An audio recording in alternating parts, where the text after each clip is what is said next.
개인 투자자가 성공할 확률이 5%예요. 5% 안에 여러분들이 드시려면 정말 노력 많이 하셔야 됩니다.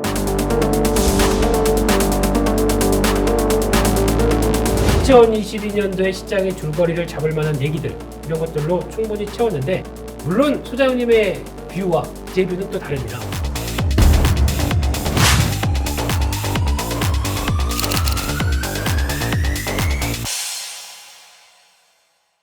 유안타증권의 유동원 글로벌 자산배분 본부장님 나와주셨습니다. 안녕하세요. 안녕하세요. 네. 네.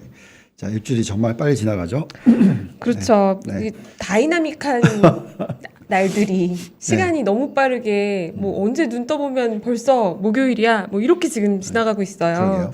이 자. 파월 의장 때문에 시장이 약간 들었다 놨다 한 느낌인데 그래서 아마 오늘 준비하신 내용들이 시청자분들이 궁금해하시는 얘기가 아닐까 네. 생각이 됩니다. 네. 자, 이럴 때일수록 즐겨야 되니까 네, 즐겨 보도록 하겠습니다. 근데 오늘따라 패션이 또 원래도 멋지시지만 아, 네. 조금 아니 네. 잡소리 잘 하지 말 보이려고. 잡소리 하지 말라고 제가 들었는데도 본부장님의 의상을 보고는 그냥 넘어갈 수가 없는 아니, 좀 네. 잘 보이고 싶어서 새롭게 하니까 우리가 네, 노력했습니다. 패션보다 더 멋진 자료를 준비해 오셨다고요. 네. 네. 자료 업데이트도 좀 많이 했고 오늘 최대한 투자하시는데 좀 도움이 되도록 1년으로 따지자면 수익이 별로 안 나는 한 해가 될 수도 있지만 계속 말씀을 드리지만 이렇게 계속 얘기를 나누다 보면 수익률은 20%가 넘게 나올 수 있는 그런 한 해가 되기를 바라면서 즉 제목을 보시면 핵심은 첫째도 둘째도 종목 선별이다. 그래서 우선 매크로로서 썰은 풀고 네. 결국 제가 주말에 항상 제가 느끼는 건데 숫자는 거짓말을 안 해요. 네. 제가 그 공대도 같이 공부를 했었기 때문에 아 네. 그러세요? 네. 상대랑 공대를 같이 했었기 때문에 와. 예. 근데 그런 말씀하시면 시청자들은 역시 좌절할 것 같아요. 아, 왜 그러세요? 또. 주식을 잘하려면은 여기 한상희 의원님도 공대 출신이시고 그 공대 상대를 다 공부하셔야 미국 주식 정도. 아, 그런 거 상대를 아니에요. 다닌 적이 없습니다. 상대를 안 다니셨는데도 잘하시고요. 저는 상대를 다닌 적이 없습니다. 네. 아, 왜 그러세요? 애널리스트님께서. 네. 펀더멘탈이 탄탄하신 두 분께서는 역시 공대 백그라운드십니다. 네. 아이, 뭐. 근데 어쨌든, 다시 되돌아가서, 역시 숫자가, 사실 이랬어요. 토요일 날 이제 모델링을 막 돌렸는데, 이제 그래도 첫 주가 지나가고, 이제 두 번째 투자 레터를 쓰기 위해서 제가 매주 토요일마다 모델링을 돌리거든요. 돌렸는데, 이렇게 숫자가 좋을 수 있어? 막 이런 고민에 빠졌었어요. 네. 그리고 이 업종 정말 좋아 보이는데 이건 무조건 세게 얘기해야 되겠다. 그러고 이제 제가 또 유튜브도 하고 하다 보니까 이제 올렸어요. 절대로 이 업종과 이 업종은 팔지 마세요. 네, 숫자가 너무 좋습니다. 네, 뭐 이렇게 올렸어요. 네. 근데 이제 월요일 날 기억하시잖아요. 갑자기 막 아 진짜요? 예, 월요일 날 막 마이너스 2.5% 나스닥 그죠? 네. 예, 그때까지만 해도 깨 있었거든요. 그냥 자야 되겠다. 잤는데 다시 올라왔죠. 예, 네. 그리고 올라오는 걸 계속 지켜봤고 마지막 1시간은 그리고 이제 또 앵커를 해야 되니까 그걸 보면서 역시나 숫자는 거짓말 안 하는구나 이렇게 생각을 했고요. 결국 매크로도 숫자로 볼 수 있는 거고. 네. 그래서 지난주 초반만 하더라도 중반까지만 하더라도 계속 이제 얘가 나왔던 게 이제 빨라질 거다라는 부분에 대한 걱정이었고, 네. 그다음에 우리가 지금 인플레이션 숫자가 이제 어제 나왔는데 제가 몇 주 전에 나와서 1990년대 인플레이션 숫자를 보여드리면서 네. 근원 인플레이션이 계속 높게 나오는데 빠질 줄 알았는데 올라가면 네. 그거는 충격으로 오지만 네. 올라갈 줄 알고 올라가면 그건 충격으로 안 온다라는 얘기를 했잖아요. 네. 역시나 이번에 그렇게 지금 결과가 나왔고 네. 그래서 기본적인 생각은 이 프레임에서 저희는 크게 변하지가 않았습니다. 그래서 보시면 본부장님 제가 그냥 네. 좀 궁금한데 어제 근데 그래서 예상 수준의 인플레이션이 나왔다고 그래가지고 갭 상승으로 시작을 했다가 밀리고 그 다음에 이제 보합으로 끝났잖아요. 네. 그거는 어떻게 그냥 좀 단기적인 해석하세요? 오래 보셨으니까. 너무 높잖아요.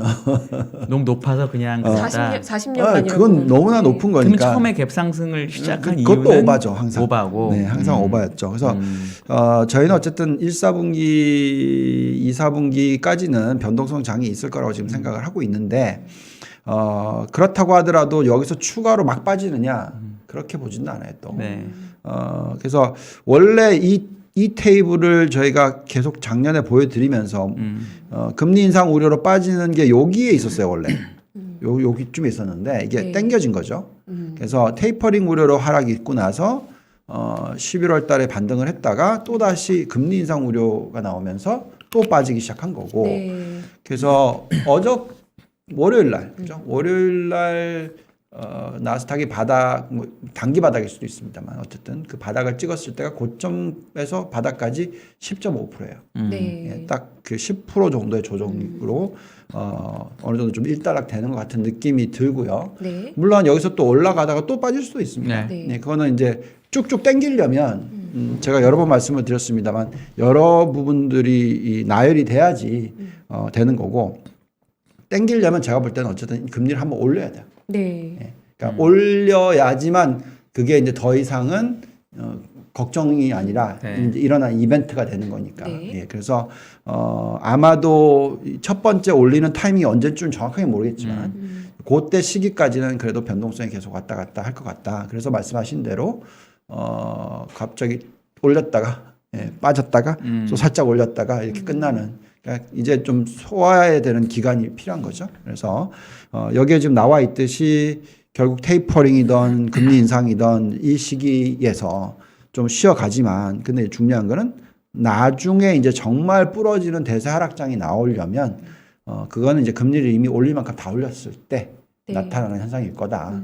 최소한 2%까지 올릴 때까지는 시장은 더 올라갈 거다라는 게 이제 기본 이 맥락이고요. 네. 자, 그러면 왜 변동성이 계속 일어날 건지 하는 부분에 있어서는 지난주에도 짚어드렸는데 또 다시 한번 복습 개념으로서 좀 볼게요. 이것 때문이죠. 미 연준의 금리 인상 스케줄이 빨라지고 있는 건 사실이죠. 예, 그래서 월요일만 하더라도 이제 어떻게까지 사람들이 얘기했냐면 8번 금리 올해 금리를 8번까지 올릴 수도 있다. 뭐 이런 얘기까지도 나왔었고 네. 심지어는 이제 양적 축소 얘기까지도 나왔었고. 그렇죠. 예, 그러니까 정말 너무나 크램프인 해가지고 너무 과거에 이게 10년 걸렸거든요. 네. 예, 그걸 갖다가 지금 말하는 거는 3개월 만에 일어날 거다 뭐 이런 식으로 얘기를 하는 거니까 좀 너무 오바지만 어쨌든 지금 보시면 금리 인상 가능성에 대해서는 3월 달에 될 확률이 높아졌어요. 네. 예, 지금 76%고요. 5월 달은 뭐 거의 기정사실화 시켰습니다. 뭐 80%가 넘어갔어요. 그러니까 이제 어쨌든 3월이든 5월이든 6월이든 첫 번째 올리는 거는 상반기 안에 있다. 네. 예, 이렇게 지금 이제 예측하시면 될 것 같고요. 근데 이제 양적 축소 부분에 있어서는 사람들이 너무 앞서갔어요. 그러니까 여기 보시면은 과거에 이 금융 위기가 터지고 나서 이렇게 양적 완화를 시작했잖아요. 그게 처음으로 실시됐던 거죠. 1.35조 달러를 늘렸습니다. 네. 그리고 나서 살짝 축소하려고 해봤더니 이게 시장이 갑자기 막 발작을 일으켰어요. 그렇죠. 그러니까 도저히 그렇게 안 되겠고 계속 늘리기만 했어요. 그냥 쉬었다가 늘렸다가 쉬었다가 늘렸다가 그리고 나서 진짜 실질적으로 좀 제법 뭐 1조 달러는 안 되지만 거의 한 뭐 1조 달러 근처까지 줄이려고 시작했던 때가 언제냐면 2018년이 지나고 나서예요. 네. 2018년부터 요때까지 시장 안 좋았죠. 그렇죠. 안 그래서 좋죠. 그러니까 양적 축소가 일어난다면 당연히 시장이 한 번은 흔들릴 거고 그 흔들림이 20% 이상의 흔들림이 올 수 있다. 근데 만약에 진짜 양적 축소가 지금 3월 달부터 시작될 거다라고 생각을 했다면 네. 이미 끝난 거죠, 스토리가. 예. 그리고 금리는 그럼 벌써 막 올렸어야 되는 거죠. 예. 그렇죠. 그래서 그렇게까지 감안을 하면서 시장을 흔들어 댔던 거죠. 근데 이제 파웰 의장이 나타나서 이건 좀 너무 오버하지 마. 네. 그렇게 된 거고. 저때 1조 달러 축소하는 동안에 나스닥은 얼마나 빠졌었는지 혹시? 제 기억으로 네. 그때 제가 힘들었거든요. 네. 제가 랩 운영을 할 때 했었기 때문에 대형주들 평균 한 20%는 넘었어요. 정확하게 기억하지만 20% 넘었고 네. 24%인가 그랬던 것 같아요. 제 기억으로는. 네. 그게 그래서- 이제 되게 무서웠던 게 2018년 3분기까지는 전혀 안 빠지고 잘 가다가 18년 4분기에 그렇죠. 정말 4분기에 빠졌어요. 빠졌어요. 한 방에. 네. 그러니까 사람들이 되게 많이 걱정했죠. 네. 부러지는 너무 느낌. 빠르게 빠졌기 그쵸. 때문에. 그래서 그때 이제 고객분들 중에서 확연하게 이제 저한테 좋은 고객과 나쁜 고객이 딱 갈라졌죠. 나쁜 고객은 이제 크리스마스 이브날 전화 오셔가지고 네. 막 제발 참으시라고. 근데 그게 딱 크리스마스 이브날이 바닥이었어요. 그날. 그게 몇 달 아니었고. 네. 근데 그대로 버텨내셨던 분들은 지금 엄청나게 대박 나 계신 거고. 그래서 어쨌든 양적 축소가 당연히 시장을 한번 부러지게 만들 수는 있습니다. 네. 근데 뭐 지금 보면은 여기서부터 여기까지가 10년이에요. 그죠? 네. 근데 지금 보면 여기서부터 여기까지는 2년입니다. 네. 그렇죠. 예, 그래서 제가 볼 때는 2년 뒤에 그래서 빠르면 제가 볼 때는 양적 축소가 일어나는 것은 지금부터 2년 뒤. 굉장히 시장보다 네. 뒤라고 보시는 거죠. 네. 네. 그러니까 파웰 의장이 얘기하는 거는 어쨌든 양적 축소에 대해서 얘기를 하긴 했지만 그래도 금리 인상 카드 얘기가 먼저 있는 거고 네. 그다음에 양적 축소가 일어나는 부분은 그러니까 이런 거죠. 인플레이션을 싸우기 위해서 모든 수단과 방법을 가리지 않겠다라는 얘기인데 그렇죠. 결국은 어쨌든 인플레이션 숫자를 좀 더 지켜보는 것을 우선은 금리 인상부터 하고 예. 그리고 그 속도를 예상하고 있던 대로 올해 3차례 또는 4차례 정도 내년에 또 3차례 또 4차례 정도 그러면 2% 올라가는 네. 거잖아요. 그리고 나서 이제 양적 축소까지 하면 기본적으로 한 2년 정도 남은 시나리오가 되는 거죠. 그래서 확실히 짧아진 게 맞아요. 이번 사이클은. 그러니까 옛날처럼 10년의 사이클로 놓고 봐서 뭐 테이퍼링 이슈 얘기 나오고 그러니까 테이퍼링 얘기 나오면서 요때죠. 요때 나오고 뭐 결국 요만큼 기다렸다가 이제 끝난 거였는데 네. 그러니까 결국 테이퍼링 얘기 나오고 거의 한 5년 6년이 이건데 지금은 그거보다 확 줄어서 한 절반 수준의 속도로서 끝나고 그러고 나서 이제 부러지는 장이 올 확률이 좀 높아진 건 사실입니다. 그렇지만 중요한 것은 그때까지 얼마나 올라갈지는 또 판단을 해야 되는 거예요. 네. 말씀드린 대로 숫자를 확인을 했는데 제가 토요일 날 숫자를 확인한 내용으로 보면은 아직 주식이 안 비싸요. 네. 네, 그래서 금리를 2.5%까지 올린다 하더라도 한참 올라갈 룸이 남아 있는 것으로 나타나면 어쨌든 금리 올릴 때 주식시장 같이 올라가게 되어 있는 거고요. 그게 결국은 펀더멘탈인 거고 결국 그게 숫자인 것이고 그거는 경기가 또 그 숫자를 딕테이트 할 거고 그죠? 그래서 우리는 어떤 식의 경기 흐름이 나타날지 네. 인플레이션이 어느 정도로 하향 안정화가 될지 그다음에 기업의 지금 영업 마진율은 어떻게 예측이 되고 있고 앞으로 어떻게 변할지 뭐 이런 것들을 계속 이제 감안을 하면서 생각을 해야 되겠죠. 그래서 어쨌든 지금 이 현재 시점에서의 미 연준의 이 양적 축소의 타이밍은 네. 저는 2년 뒤라고 생각을 합니다. 네. 그렇지만 어쨌든 금리 인상은 이미 벌써 시장에서 예측을 하고 있고 그 부분은 감안을 하고 시장을 들여다봐야 된다라고 판단하고 있고요. 근데 일각에서는 그렇게 보시는 분들도 계시더라고요. 네. 금리 인상만 지금 하고 어차피 양적 기축은 늦게 할 건데도 갑자기 이 단어를 벼랑간 얘기하게 된 거는 오히려 금리를 계속 올리지는 못하고 네. 일부 올리다가 예를 들어 두세 번 정도 올리다가 그렇지만 자산 가격 버블은 좀 심한 상황이라고 보여지면 양적 긴축을 일부 하는 식으로 그죠? 오히려 금리는 못 올리고 양적 긴축은 올해 하반기에는 들어가는 거 아니냐 이렇게 보시는 시각도 있는데 어떻게 생각하시나요? 과거의 경험상으로는 했더니 시장이 좀 많이 세게 부러지는 케이스가 나왔었으니까 항상 네. 그게 쉽지 않을 거라고 저는 금리 생각을 인상보다 하고요. 양적 긴축이 훨씬 어렵다. 네, 어렵다고 저는 생각하고요. 금리는 굉장히 익숙한 케이스이기 때문에 근데 얘를 한번 시도는 해볼 수는 있어요. 여기처럼 여기 보면 살짝 이렇게 네. 네, 시도는 해볼 수 있어요. 네. 네, 시도했다가 와 이거 아닌가 보다. 네. 30% 빠졌어요. 조만큼 조금만 네. 잠깐 줄여도 네.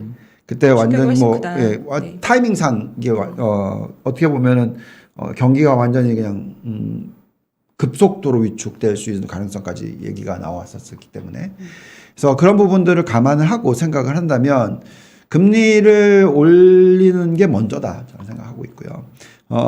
뭐 아니면 예를 들어서 양적 축소를 한다고 하더라도 그럼 똑같은 얘기를 하겠죠. 우리는 금리를 천천히 올릴 거다라고 얘기를 하면서 할 수도 있죠.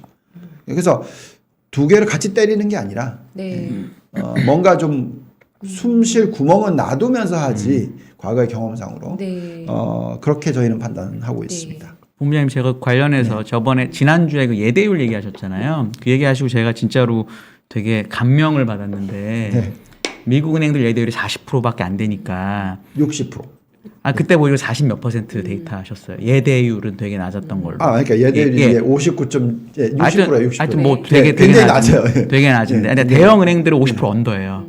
그 JP 모건이 45%밖에 안 네. 되는데 그럼 걔네들이 결국 그만큼 자산을 예금이나 뭘 통해서 받아서 대출을 안 하고 전부 뭐 자산을 갖고 있다는 얘기잖아요. 유가증권. 그쵸. 그러면은 만약에 페드에서 뭐 예를 들어 9조 달러쯤 되는데 1조 달러를 줄이더라도 아주 극단적으로 JP 모건이 자산이 2조 달러니까 나머지 1조 달러에서 한 절반을 또 뿌려주면은 민간 은행에서 유동성 QT를 좀 일부 상쇄할 수 있지 않나 이렇게 생각을 할 수도 있지 않나요? 그런 건 어떻게 보세요? 그 부분은? 그렇게 생각할 수도 있는데 네. 그거는 이제 굉장히 확실한데? 네. 굉장히 리스크가 예를 들어서 리스크 팩터가 네. 0이던 게 그러니까 은행의 BIS 비율이라는 게 있잖아요. 네. 우리가 이제 위험 가중성 자산이라고 합니다. 그래서 국채를 들고 있으면 위험 가중치가 제로예요. 0%란 말이죠. 네. 그런데 대출해 준다. 100%예요. 네. 그럼 바로 100으로 올라가는 거죠. 그렇게 되면은 BIS 비율이 갑자기 확 떨어져요. 네. 그게 어디서 볼 수가 있냐면 제가 전에 데이터를 보여드렸었는데 지금 현재의 미국의 티어 1 캐피탈 레이쇼라고 해서 자기 자본 나누기 위험 가중성 에셋으로 계산을 하면 15.7%나 돼요. 엄청 높습니다. 그래서 네. 말씀하신 대로 그렇게 할 수가 있어요. 근데 그거를 숫자를 위험 가중을 빼버리고 그냥 토탈 에셋으로 계산하면 금융위기 터지고 난 2년 뒤 숫자예요. 8.5%밖에 안 돼요. 낮아요. 네. 8%대면 높은 게 아니에요. 예, 그래서 무슨 얘기냐? 할 수 있어요. 그런데 그거면 한번 하고 빠방 하고 팡 터지는 거죠. 이해가시죠?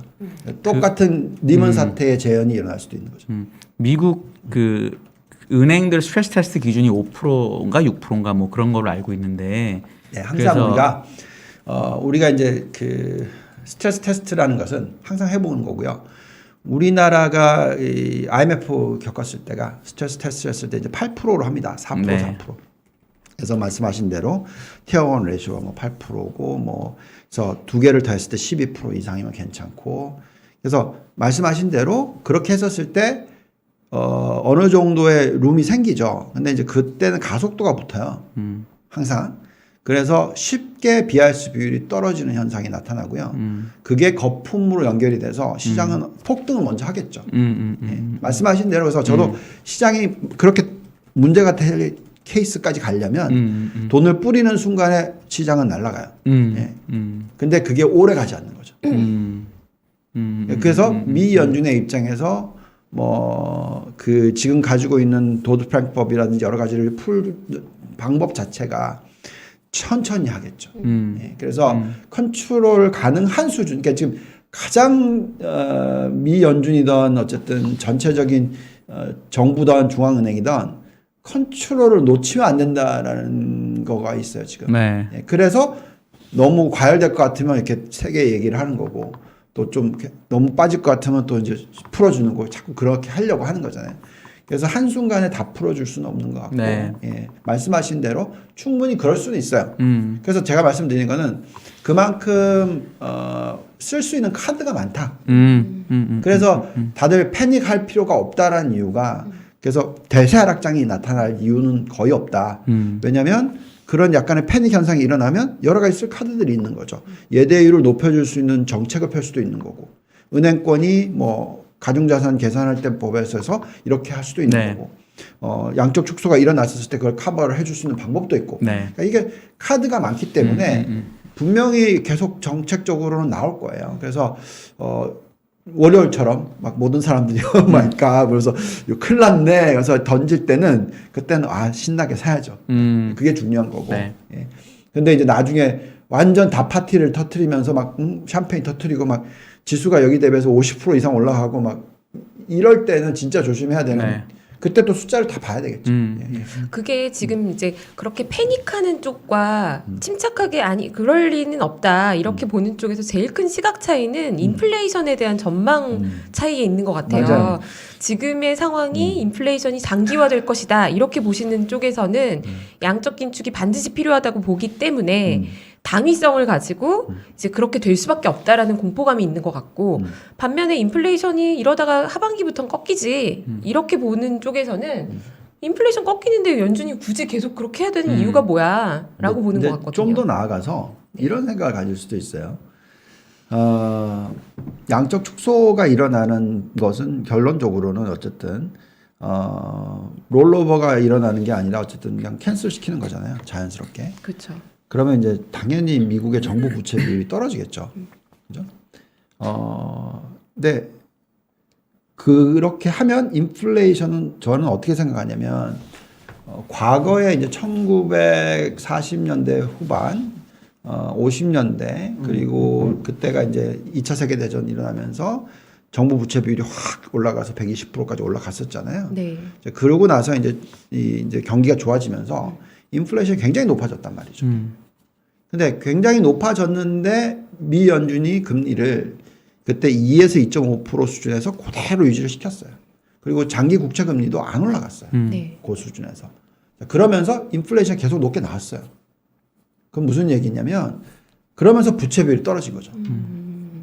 근데 시장은 어땠냐? 그 환경에서 네. 올라갔단 말이죠. 네. 예. 그러니까 부채 비율이 떨어지는 것을 좋게 본 거죠. 예. 그죠? 그래서 그런데 그렇게 하려면 금리를 낮게 유지시켜야 돼요. 네. 그러니까 거품이 일어나든 뭘 일어나든 간에 인플레이션이 일어나서 자산이 늘어나서 그러니까 부채를 줄인 건 아니고 맞아요. 네. 예. 자산이 늘어나서 부채 비율이 떨어지는 모습이 나오는 거죠. 그렇죠. 그래서 그걸 같이 하면서 이제 머니어버링을 하는 거죠. 그래서 네. 모든 게 다 같이 동시에 일어나는 게 아니라 제가 볼 때 만약에 그런 양적 축소가 일어난다면 금리는 낮게 유지될 거죠. 네. 그리고 예. 지난 시간에도 말씀해 주셨는데 실질 금리가 이제 크게 올라가면 네. 문제가 될 수 있지만 실질 금리는 당분간 마이너스. 마이너스로 유지가 네. 될 것이다. 그렇죠. 그 속도 조절을 한다라고 그렇죠. 하시는 거죠. 그것도 네. 그렇고요. 그래서 뭐 결론은 어쨌든 여기 이 차트는 뭐냐면 긴축의 속도가 빠르냐 늦으냐에 따라서 시장이 오르느냐 안 오르느냐가 결정이 나는데 네. 네. 요 노란 선이 긴축의 속도가 빨랐던 때입니다. 그러니까 이제 이때가 보시면 이 노란 선 때가 보면 1967년, 73년, 80년, 87년, 94년, 그다음에 닷컴 버블이 있던 99년, 네. 그리고 또 2004년 이게 산업재 버블 때. 자, 요 때의 평균이에요. 보면은 금리를 올리기 시작하고 나서 바로 빠졌어요. 평균적으로 7%. 그리고 올라가서 연으로 따졌을 때 마이너스 2.7%. 네. 그리고 그 다음 해에는 4.3%. 그러니까 2년 동안에 거의 제로. 네. 예, 그런 장이 나왔다는 거죠. 그러니까 빨리 금리를 올렸을 때. 예, 이때는 빨리라는 개념이 뭐냐면 1년에 2% 이상 진짜 빨리 올리는 빨리 거죠. 올린 거예요. 매번 올리는 거죠. 예, 네. 그렇죠. 계속 올리는 거죠. 0.5%씩. 그래서 그거에 했을 때의 어떤 환경이었던 거고. 근데 이제 평균적으로 보시면은 천천히 올렸을 경우에 10% 올라요. 첫 해. 그 다음에가 2% 정도 올랐고. 그리고 전체를 다 평균하면은 5%. 예. 그러니까 시장이 나쁘지 않다라는 거죠. 금리를 올리는 것만 가지고는. 그래서 우리는 이제 이것을 보면서 얼마나 속도가 빨라질 거냐, 안 빨라질 거냐. 또 제 입장에서는 진짜 2%를 갖다가 1년 만에 다 올려버렸다. 그러면 제가 여태까지 뱉은 말이 있는데 비유 바꿔야죠. 네. 네. 아무튼 당연하죠. 예. 네, 네. 그래서 어쨌든 그건 지켜보면서 네. 바꿀 확률이 높고요. 네. 근데 2%까지 올렸는데도 제가 기업들의 숫자를 돌려봤는데 2% 갖고는 아무런 상관이 없네. 그럼 또 달라질 네. 수 있습니다만 어쨌든 항상 무빙 타겟이니까. 그럼. 예. 전에 보여드렸던 거 요거는 뭐 다 아시는 내용이고 그래서 변동성 향세가 일어나는 부분. 근데 이제 이때의 상승이 높을 수 있다라는 부분을 생각한다면 네. 저는 지금 이런 조정이 있을 때마다 사는 게 맞다라고 얘기를 해드리는 거고. 자, 그 다음에 이제 고용 부분을 좀 볼게요. 네. 다들 이제 이 숫자 가지고 고용이 안 좋은 게 아니냐라고 얘기를 했죠. 신규 고용자 수가 나왔는데 예상치보다 자꾸 절반 수준밖에 안 나오고 있어요. 근데 이건 이제 구조의 변화가 있다라는 얘기를 해드리는 거고, 네. 지금 실업률을 보고 있으면 3.9%까지 떨어졌습니다. 과거 닷컴 버블 시기가 3.8%까지 떨어졌었고요. 네. 그 다음에 산업자 버블 시기가 4.4%였고, 고디락스가 3.5%입니다. 이게 3.9%인데, 그러면 여기보다 더 낮으니까 이제 끝난 거 아니냐, 시장. 네. 이렇게 생각할 수도 있잖아요. 원래 unemployment ratio, 실업률이 바닥을 찍었으면, 네. 그게 이제 거의 시장의 꼭지를 얘기를 해주는 케이스다라고도 쓸 수가 있거든요. 네. 근데 저는 이때하고 비교하기에는 너무 지금 뭐 다 아시는 노동 참여율이 낮다라는 네. 거죠. 그쵸. 예. 그래서 오히려 요때하고 비교하는 게 맞다. 그래서 3.5%까지 떨어져야지 그때쯤 되면 이제 정말 꼭지가 되지 않을까라고 저희는 생각을 하고 있는데, 또 빠르게 올 수도 있습니다. 근데 그거는 이제 같이 봐야죠. 임금 상승률과 또 이 노동 참여율과 같이 봐야 된다라고 판단하고 있고요. 어쨌든 지금은 이 숫자 가지고는 예, 뭐 완전 고용, 어쨌든 4% 미만일 때는 완전 고용이라고 얘기를 해요. 그렇지만 실질적으로 피크를 치는 거로 계산을 하자면 미약하다는 거죠. 예, 그래서 저 숫자가 좀 여기까지 올라오던가 63.2%까지 네. 올라오면서 코로나 전 수준. 예, 3.5%의 그 실업률까지 떨어지면 그 진짜 꼭지라고 할 수 있겠죠. 그 두 가지 요소가 다 이루어진다면 네. 그때까지 지켜봐야 될 것 같고요. 그 다음에 이제 임금 상승률 부분에 있어서도 실질적인 임금 상승률이 나쁘지 않아요, 그죠? 네. 지금 근데 이제 꼭지를 찍고 좀 떨어져요. 4.7% 그러네요. 떨어지고 있어요. 네. 그래서 요 숫자를 보고 있으면 인플레이션이 어쨌든 임금 상승과 소비 증가로서의 어떤 일어나는 부분이 일정 부분 좀 안정을 찾을 수도 있다라는 생각을 갖고 있는데, 그 부분을 보면 요것 때문에 그러니까 명목 소득 증가 대비해서 실질 소득 증가는 그렇게 높지가 않아요. 예, 거의 뭐 100 수준이니까. 네. 예, 그래서 어쨌든 소비를 하고 있는데 인플레이션까지 더하면 예. 그래서 근데 그게 일어나면 결국 뭐냐면 정부의 부채 비율이 떨어질 수 있는 가능성들도 생각할 수 있는 부분이고요. 네. 그만큼 이제 이 GDP 성장률이 명목으로는 높다는 얘기죠. 네. 예. 부채 비율이 많이 올라갔는데 GDP 사이즈가 더 커지면 부채 비율은 떨어지는 네. 거니까. 그렇죠. 예. 네. 그래서 지금 현재 어떤 환경 자체는 숫자적으로는 미국이 굉장히 좋다라는 얘기를 해드리고 있고, 전전번에 나왔을 때 제가 얘기했는데 그 현재 미국의 개인들의 펀더멘탈이 너무 튼튼하다. 그러니까 뭐 첫째는 가계 부채 비율, 둘째는 순자산 가치, 그러니까 금융자산 가치 너무 많이 올라왔기 때문에 얼마든지 지금 부가 창출이 돼 있는 상황이라서 소비를 할 수 있는 여력이 있다라는 부분이고, 또 아까 말씀하셨던 예대율이 워낙 낮은 수준이기 때문에 또 대출도 늘릴 수 있는 네. 환경이기 때문에 저희는 이게 그러면 거품이 끝 이렇게 얘기하기가 너무 빠르다는 얘기를 자꾸 해드리는 거고요. 예. 자, 그다음에 이제 장단기 금리 차도 네. 말씀드렸지만 요렇게 떨어질 땐 시장 올라가요. 네. 0.5% 미만 여기 0.2%대 네. 요때 딱 왔었을 때 한번 확 깨졌고, 음. 그리고 나서 옆으로 길 때 또 올랐어요. 네. 그러다가 또 이렇게 확 빠지고 나서 또 네. 깨지고. 네. 그래서 저는 지금 이 0.89 정도 되는데 네. 이게 이제 계속 떨어져 가지고 0.2까지 갈 때까지는 저는 계속 시장에 대해서 좋게 생각할 것 같아요. 네. 예. 그리고 나서 그게 한번 훅 가면 그때 한번 좀 조심해야 될 것 같다는 얘기를 할 것 같고, 물론 포트폴리오가 빨리 바꾸겠지만 어쨌든 지금 현재 시점에서는 저는 아직까지 현금을 풀었다가 샀다가 좀 자주 하고 있어요, 제가. 네. 어떻게 하냐면 이렇게 말씀드릴게요. 전체 포트가 100이 있으면 10%만 가지고 변동성이 계속 왔다 갔다 할 거니까. 그래서 올라갔을 때는 던지고 또 떨어졌을 때는 또 사고. 그래서 현금을 0, 10, 0, 10 이거를 계속 앞으로 한 1분기 내지 2분기까지는 할 계획이에요. 제 개인적인 운용 방법은. 이거를 좀 시청자분들한테 좀 설명해 주시면 좋을 것 같은 게요. 네. 이 장단기 금리 차가 커질 때 대체로 장이 그래도 좀 좋은 거죠. 그러니까 이제 이게 무슨 얘기냐면 네, 근데 이제 마이너스로 가면 이제 그러니까 그런 의미들을 조금 네. 설명해 주시면 더 이 말씀하신 현금 0, 10 이거 어떻게 할지 네. 요렇게 생각을 기초 교육도 한번 해주시면 좋을 것 같아요. 네. 지금은 이런 거죠. 이제 금리를 올리기 시작할 때까지는 아까 우리가 1, 4분기, 2, 4분기, 3, 4분기 얘는 변동성이 있을 수 있다. 물론 그게 1, 4분기, 2, 4분기로 끝 이럴 수도 있지만 그래서 앞으로 3개월이 됐던 6개월이 됐던 그것도 타이밍을 잴 겁니다. 그러면 무슨 말이냐면 아래 위로 5% 내지 10%란 말이죠. 그래서 여기서 한 5% 땡기면 한번 털어주고 여기서 마이너스 5% 또 떨어지면 또 사고 네. 이런 식의 근데 전체를 하는 게 아니라 네. 현금을 한 10% 정도를 가지고 그렇게 왔다 갔다를 하면 굉장히 좀 쌓이는 부분이 있어요.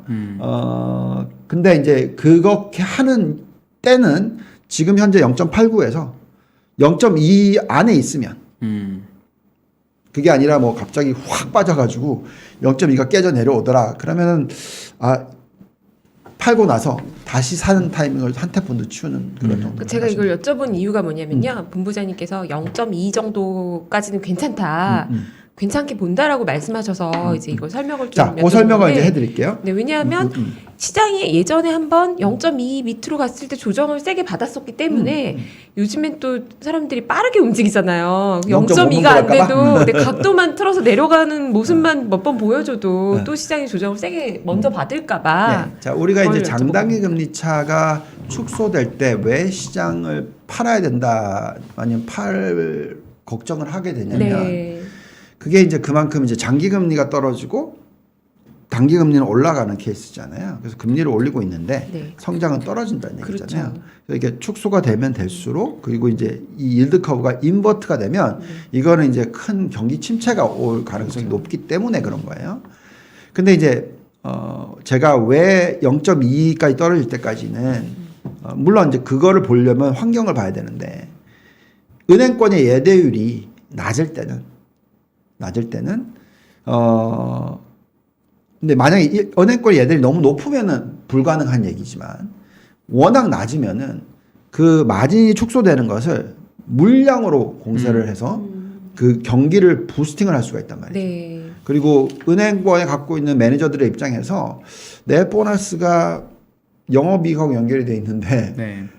그렇다면은 마진이 축소가 되면 퀀터를 늘리는 거죠. 예. 그래서 일시적으로나마 확 좋아 보이는 모습이 나올 수가 있어요. 예. 네. 그래서 결론적으로는 그게 거품일 겁니다.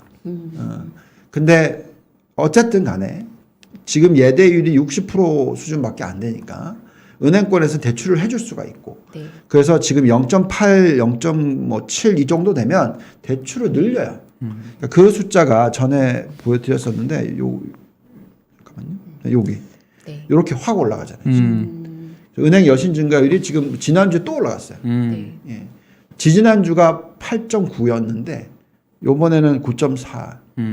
저 증가율이 너무 높게 나오면 또 연준이 또 긴축적인 발언을 더 또 하는 거 아닌가요? 그럴 수도 있는데 네. 그러기에는 지금 예대율이 너무 낮잖아요. 아직은 여력이 있다. 마진이 스퀴즈 될 때 네. 은행들은 대출을 늘릴 것이다. 네. 저는 그렇게 생각하고 네. 지금 딱 얘기하는 거 보면은 뭐 다이먼 얘기하는 거랑 대부분 다 얘기하는 거 인플레이션 더 높을 거니까 은행은 금리 올라가면 좋죠. 네. 물론 부실 채권이 늘어나는 것도 있지만 그래서 충분히 자기의 생각을 얘기를 하고 있는 걸 겁니다. 네. 어쨌든 그분은 어쨌든 JP 몰건의 그 CEO는 지금 국채 금리가 6%여야 된다고 얘기를 한 적도 있는 사람이라서. 아, 그래요? 그럼 언제요? 언제쯤에 그런 몇 년 전이었어요. 네. 네. 6%라는 숫자는 너무 까마득한 역사 속에서 들어볼 것 같은 숫자가 네, 그분은 굉장히 그쪽에 대해서 공격적으로 얘기를 네. 하시는 분이시기 때문에 예, 약간 한 번 걸러서 들으시는 게 좋고요. 어쨌든 그 부분에 대해서 네, 다시 되돌아가서 네. 그래서 요 숫자가 점점 떨어질 겁니다.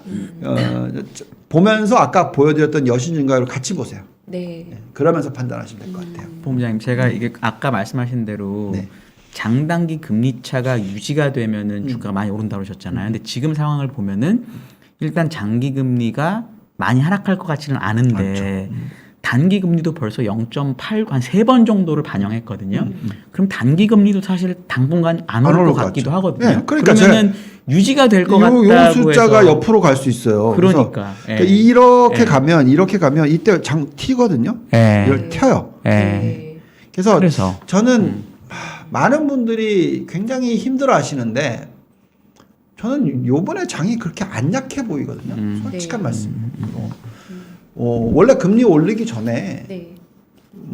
만약에 금리만 가지고 그 컨트롤 하던 때는 금리 올리는 이슈만 가지고 부러지는 그 폭이 미니멈 10%에서 맥시멈 20% 사이였단 말이죠. 네. 훨씬 컸어요, 지금보다. 지금 보면 나스닥만 한 10%지 네. S&P는 5%. 네. 예. 그리고 심지어는 신흥국도 예, 우리나라도 마찬가지고 어디죠? 중국도 고점 대비해서 이번에 이렇게 빠질 때 5.5%? 네. 예, 그 정도밖에 안 빠져요. 이 정도는 금융시장에서 이렇게 오래 있었던 저의 입장에서는 뭐 이 정도 가지고 참 잘 살 수 있어요. 네. 네. 그래서 안 보고 자도 된다 이 정도. 네. 네. 네, 이 0.89 수준에서 이렇게 옆으로 길 거다. 예를 들어서 0.7에서 0.9 사이에서 쭉 옆으로 긴다. 장 좋죠. 장 좋죠. 그래서 계속 여러 숫자들을 같이 판단하시는 게 좋습니다. 저는 이제 언제 정말 대세 하락장이 온다라고 부를 거고 세게 부를 거냐면 저희가 전에도 보였더니 뭐 6가지 지표가 있고 장단기 금리 차도 있고 뭐 여러 가지가 있어요. 그거에 확률적으로 그 여러 가지 요소들 중에서 뭐 한 4개가 일어났다.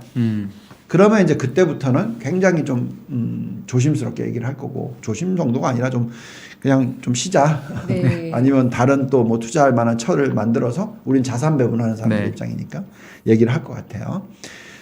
그다음에 뭐 마찬가지로 또 이 숫자도 있겠죠. 아까 말씀하신 대로 실질 금리가 네. 많이 올라와서 요렇게까지 올라오면 그죠? 요때가 부러지기 전이 얼마까지 올라왔니? 1%까지 올라왔죠. 네. 그래서 이게 이제 지금 올라갈 거고 천천히 올라갈 거고 플러스 전환되고 난 이후에 1% 가는 데까지는 좀 계속 지켜보면서 판단할 것 같아요. 플러스 갈 때까지는 괜찮을까요? 시장은. 네. 그게 좀 시간이 걸린다 이렇게 네. 보시는 거고요. 네. 그리고 또 플러스에서 1% 갈 때도 시장이 많이 흔들릴 것 같아 보진 않아요. 네. 여기도 사실 팍 떨어졌던 게 코로나 때문에 그랬지. 네. 예, 그렇잖아요. 코로나만 아니었었으면 글쎄요. 네. 자, 그다음에 이제 인플레이션 숫자. 이게 보여드린 대로 이렇게 언제 쇼크가 왔냐면 요때 왔잖아요. 보시면 다들 5.4%, 5.4%, 5.4% 해서 이게 빠질 거다라고 얘기했었다가 그렇죠. 네. 근데 갑자기 훅 올라가는 모습 나오니까 황. 네.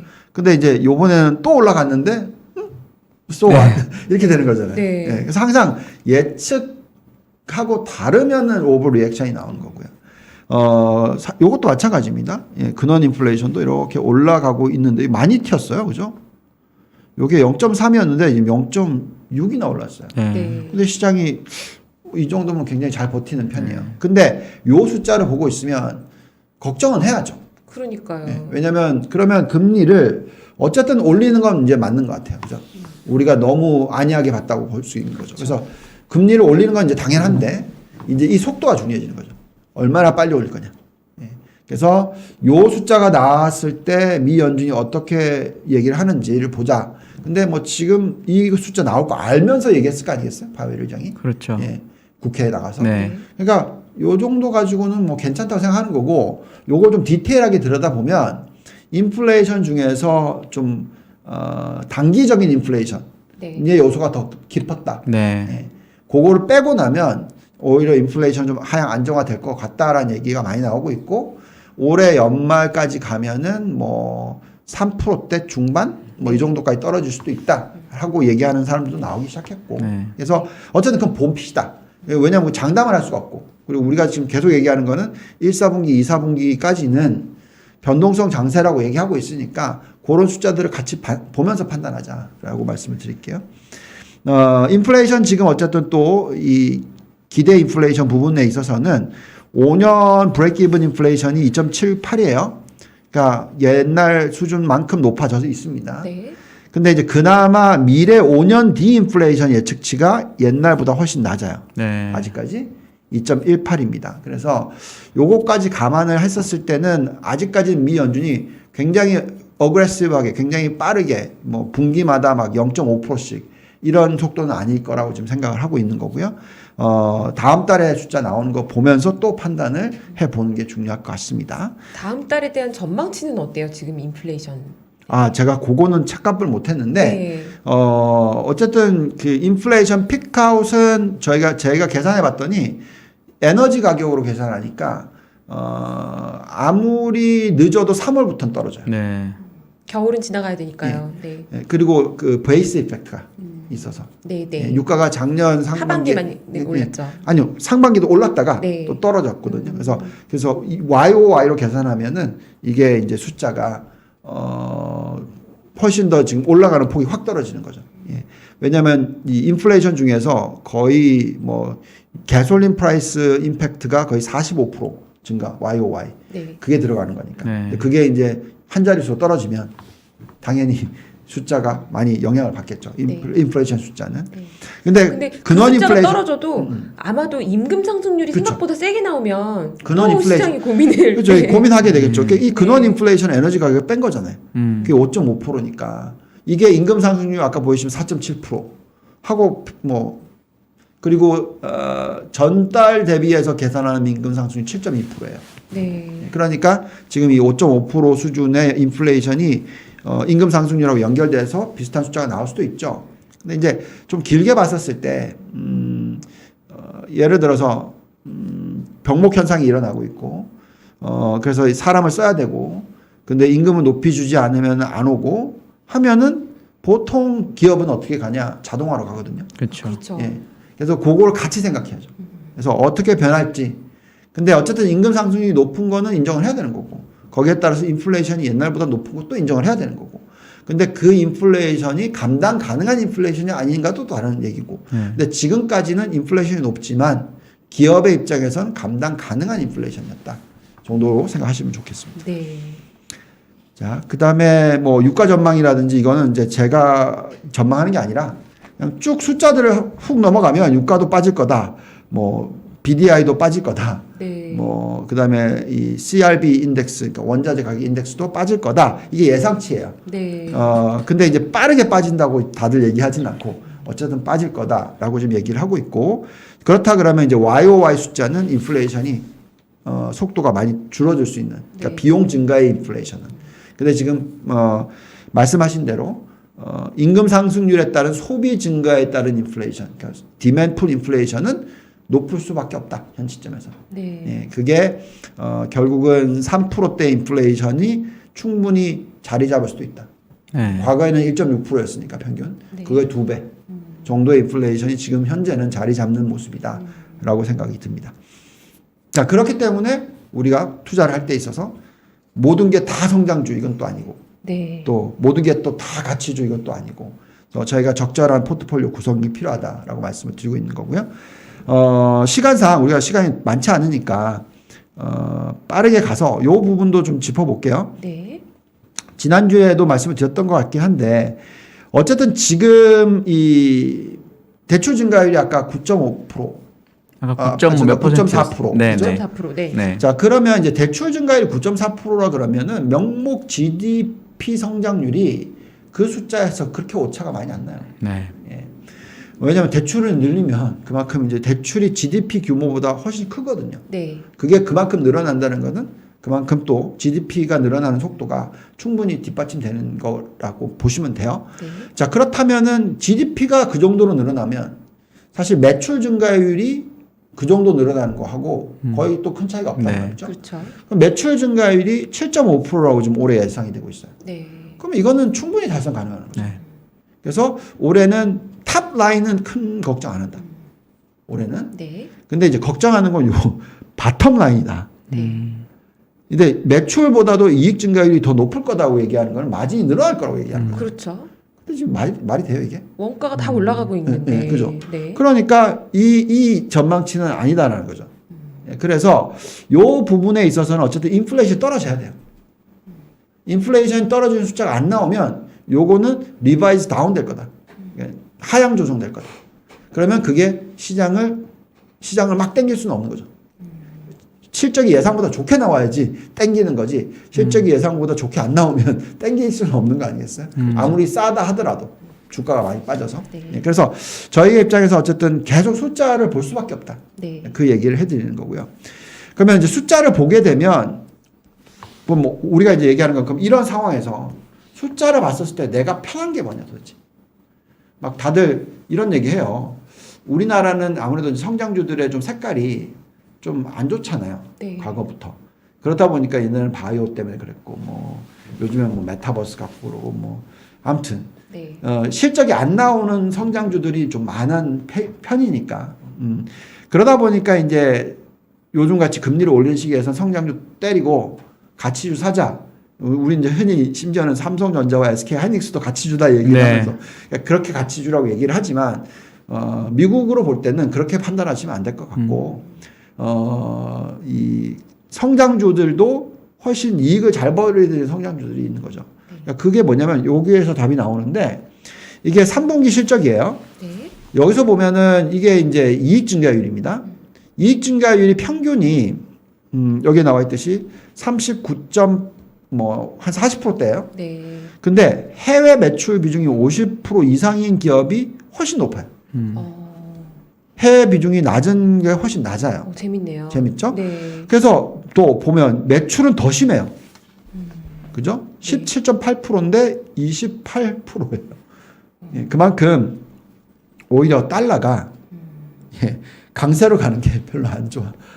요즘에 기업들은 큰 그러네요. 기업들은. 예. 네. 그리고 이런 모습을 보고 있으면 우리는 대형 기술주를 살 수밖에 없어요. 대형 기술주의 펀더멘탈을 들여다보면 저 해외 매출 50% 이상인 기업들이 대형 기술주들이 기술주가 많죠. 대부분인가요? 네. 네. 그래서 예, 여기 보시면은 이게 이제 대형 기술주들 저희가 좋아하는 종목들인데 뭐 퀄컴, AMD, 구글, 아마존, 넷플릭스, 페이스북, 엔비디아 뭐 등등등등. 얘네들을 보면은 뭐 ROE가 44%. 네. 그리고 상승률이 56% 이런 숫자가 나와요. 네. 그래서 저는 이제 다른 거 아무것도 모르겠다.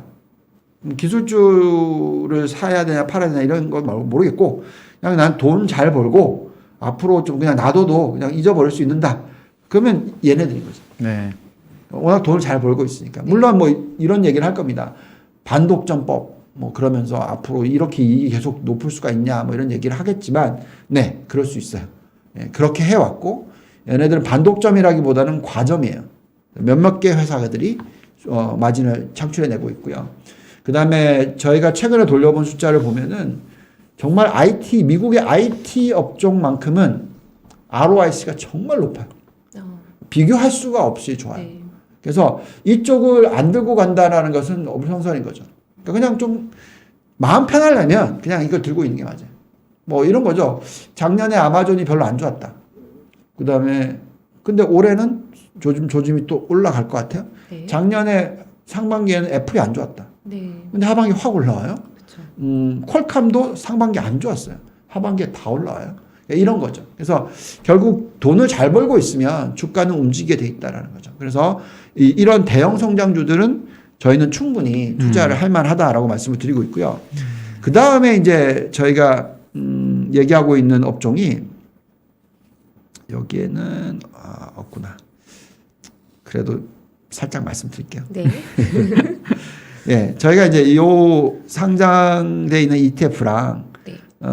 그 다음에 종목들을 다 돌려보거든요. 그래서 요 두 개 지금 종목을 안 넣어놓고 있는데, 예, 저희 가입하신 고객분들이 이걸 다 공짜로 나눠주면 내가 가입할 이유가 뭐가 있냐, 뭐 이런 그렇죠. 얘기까지 하시셔서 그렇죠. 제가 예, 붙여놓고 일부를 좀 지우셨나봐요. 예, 주고 네. 있습니다. 올해 들어서 죄송합니다. 네. 양해를 좀 구할게요. 가입하세요. 가입하시면 되지 진짜. 네, 저기 자료에 자체 계산이라고 쓰신 거죠? 네네네. 와, 네. 본부장님의 엑셀 파일인가요? 예, 그건, 근데 저는 이제 컨센서스를 씁니다. 예. 네. 예, 어제 모델링은 그냥 컨센서스 쓰는 모델링이고요. 어쨌든 그래서 뽑아봤더니 제가 아까 얘기했잖아요. 저기 시작할 때 주발이 돌려봤더니 이 두 업종은 팔지 마세요. 예, 그게 뭐로 올라왔냐면 반도체. 네. 그 다음에 신재생 에너지 / 전기차. 미국 기준인 거죠. 네. 미국 반도체와 미국의 신재생 에너지 전기차는 팔지 말아라. 근데 미국 개념인데 네. 전기차와 신재생 에너지는 미국뿐만이 아니라 중국의 전기차 신재생 에너지들이 다 미국에 상장이 돼 있어요. 네. 그래서 중국하고 미국 다 네. 포함돼요. 반도체는 무조건 미국인 거고. 해당 ETF를 사면 그 ETF가 미국에 상장돼 있는 각 나라를 다 사주니까. 네네. 네. 네네. 그리고 대만도 들어가 있죠. 아, 네. 네. 우리나라는 없어요, 안타깝게. 아, 좀 안타깝네요, 진짜. 예, 상장이 안 돼 있어서 미국에. 근데 TSMC랑 뭐 이런 종목들이 미국에 지금 상장이 돼 있어서 속스나 뭐 SMH ETF의 비중이 제법 커요. 네. 예, 그래서 어떻게 보면 이제 반도체와 신재생 에너지 / 전기차인데 결국은 뭐 종목을 못 고르겠으면 ETF를 사시면 되고. 네. 예, 그 대표적인 ETF들은 얼마든지 뭐 리스트 찾아보시면 있고요. 반도체 다시 말씀드리지만 가장 큰 ETF는 속스, 그 다음이 SMH. 예, 정말 숫자 너무 좋아요. 예, 너무 좋고 그래서 예, 제발 그것만은 아직은 팔지 마시라고 얘기를 해드리고 있고 업황에 대해서 분석을 해보더라도 예, 올해는 뭐 파운드리, 메모리 다 좋을 것 같아요. 예, 저는 개인적으로는 작년에는 완전히 이렇게 해가지고 SK하이닉스, 삼성전자 추천했으면 굉장히 힘들었지만 올해는 그런 모습이 아닐 것 같고요. 그 다음에 이제 신재생 에너지는 이게 이제 좀 독특해요. 신재생 에너지에서 제일 잘 나가는 회사는 중국 회사들이에요. 네. 미국 회사들이 아닙니다. 그런데 이제 적절한 비중을 뭐 가져가야 되니까 ETF를 활용하는 게 좋겠고요. 그 다음에 이제 또 ETF 중에서 신재생 에너지만 넣는 ETF가 아니라 전기차를 같이 집어넣는 ETF들이 있어요. 그게 이제 뭐 QCLN 같은 ETF가 있어요. 테슬라가 들어갑니다. 네. 전체의 거의 10%가. 그런 식으로 전기차를 보면 모든 전기차가 다 좋은 건 아닌데 전기차 배터리 수익성이 좋은 회사들 뽑아보면은 뭐 테슬라는 항상 들어가고요. 네, 그래서 종목 선별이 정말 중요하다라는 말씀을 드리겠고 저는 뭐 루시드나 리비에는 안 건드릴 것 같아요. 네. 예, 그거는 나중에 흑자 전환되고 나서 건드려도 안 늦습니다.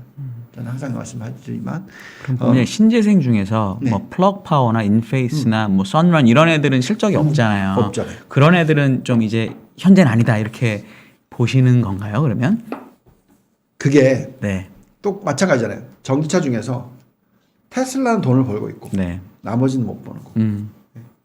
그래서 플러그 파워는 아직 막 적자잖아요. 근데 올해 흑자 전환할 것 같다. 그게 보인다. 그럼 사셔도 되죠. 네. 숫자가 중요해요. 테슬라가 2019년 3, 4분기에 흑자 전환했어요. 그때부터 날아갔거든요. 네. 주가는 그 전에도 안 빠졌어요. 그러니까 고해는 그래도. 그래서 결국은 지금 이 수소든 플러그 파워 수소 쪽이요. 뭐 그 이외에 예를 들어서 엔페이즈 에너지라든지 뭐 솔라에지 테크놀로지 뭐 등등등 뭐 미국 회사들 퍼스트 솔라 뭐 등등 보면은 숫자가 안 나오는데 적자 아니에요. 그래서 걔네들은 계속 성장을 할 수 있는 그러니까 제가 왜 이런 얘기를 하는 거냐면 성장주 중에서 돈을 못 버는 애들은 투자가 안 되잖아요. 그렇죠. 현금 흐름이 마이너스인데 네. 물론 투자를 해서 현금 흐름이 마이너스일 수도 있습니다. 그렇지만 어쨌든 계속 적자가 일어나고 있으면 그걸 커버하기 위해서 부채를 일으켜야 되고 아니면 증자를 해야 되고 그러면 주주의 입장에서는 다일루션이 되는 거고 가치가 희석이 되는 거죠. 또 부채를 땡겨와야 되니까 비용이 높아지죠. 왜냐하면 금리가 올라갔으니까. 그래서 그런 회사들은 옛날에는 뭐 한 50까지만 땡겨도 이기겠구나 했는데 이거 100까지 진짜 열심히 해야 되는 케이스가 되는 거기 때문에 힘들어지는 거고요. 네. 그렇지만 똑같은 업종인데 테슬라의 입장에서는 ROE가 40%예요. 여기 아까 여기 보면 테슬라가 테슬라가 ROE가 그렇게 높아요. 네. 테슬라가 45.7이에요. 예. 네.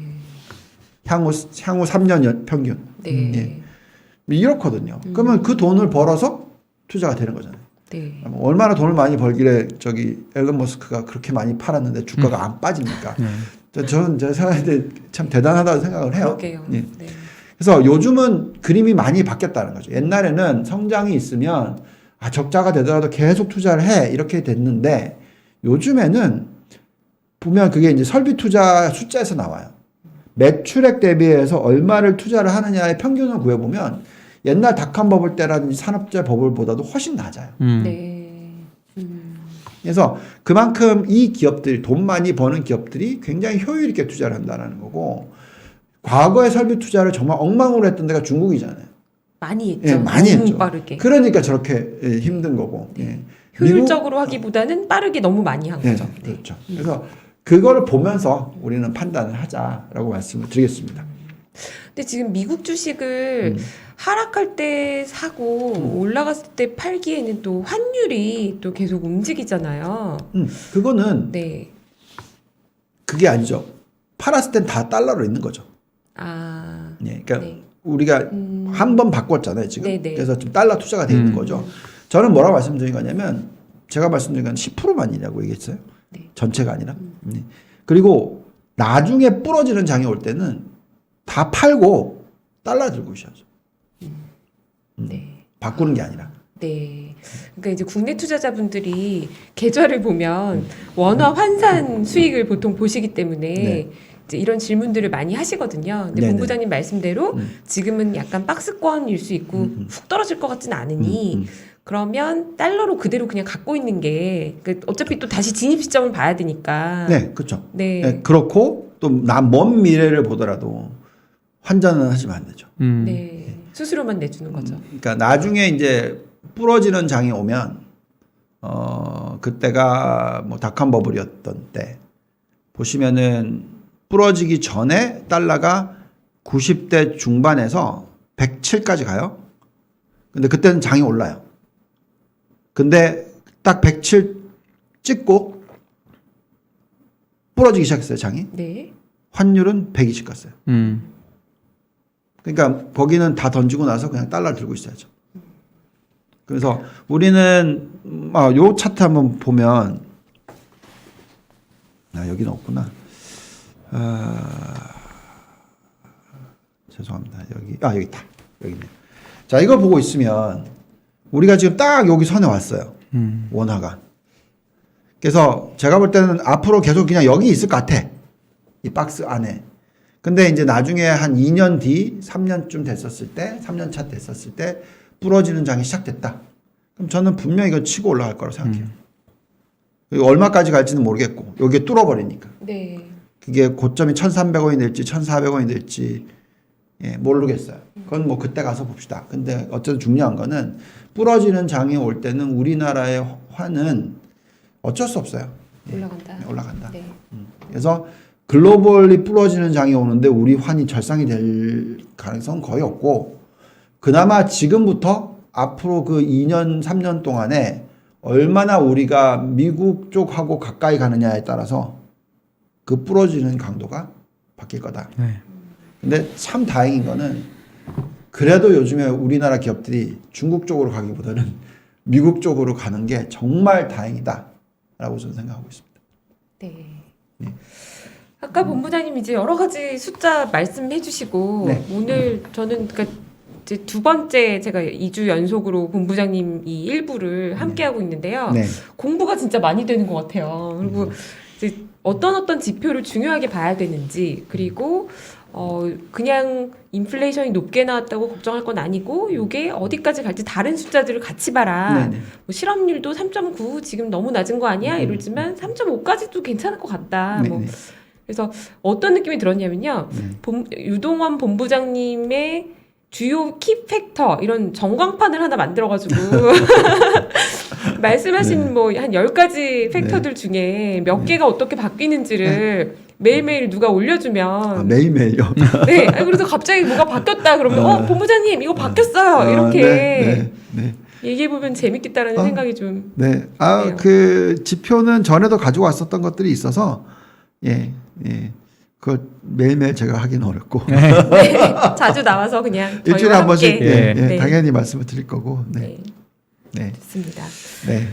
네, 저희가 미국 인플레이션으로 걱정도 많고 뭐 그런 가운데 그래도 본부장님 같은 분이 계셔서 네, 다시 한번 또 리피트하겠습니다. 네, 올해 수익률이 미국 증시에서 별로 안 난다 하더라도 네, 제가 볼 때는 반도체랑 네, 신재생에너지 슬래시 전기차 ETF를 들고 가시면 초과 수익률 10에서 20%는 나지 않을까라고 네. 생각하니까 포트폴리오 구성을 잘 하십시오. 제가 이번 주 초에 얼마까지 얘기했냐면 그 두 업종 포션을 60%까지도 가져가도 된다. 네. 까지도 세게 불렀어요. 그러니까 너무 숫자가 좋아요. 솔직히 말씀드리면 진짜 이렇게 숫자 줘도 돼? 진짜 공격 안 받을까? 막 이런 걱정까지 하는 정도. 네. 네. 그렇습니다. 네. 네. 저만 공부한 건 아닌 것 같고 시청자분들도 질문도 많이 해주시고 네, 또 많이 좋네요. 도움이 됐으면 좋을 것 같고요. 오늘 네. 본부장님께서 사실은 50페이지가 넘는 자료를 가지고 오셨는데 다 말씀을 못 해주셨어요. 그래서 중국 얘기는 하나도 못했어요. 네, 그래서 오늘 시청자분들 뭐 자료 다운로드 받아서 좀 보시고요. 또 저희가 다음 주에 이 시간에 중국 얘기도 들어보고 그러니까. 네, 네. 깊이 그럼 있는 되겠네요. 대화를 네. 좀 더 해보도록 하겠습니다. 알겠습니다. 네, 오늘도 수고해주신 유안타증권의 유동원 글로벌 자산배분 본부장님과 함께했습니다. 감사합니다. 네, 감사합니다. 감사합니다. 네. 네.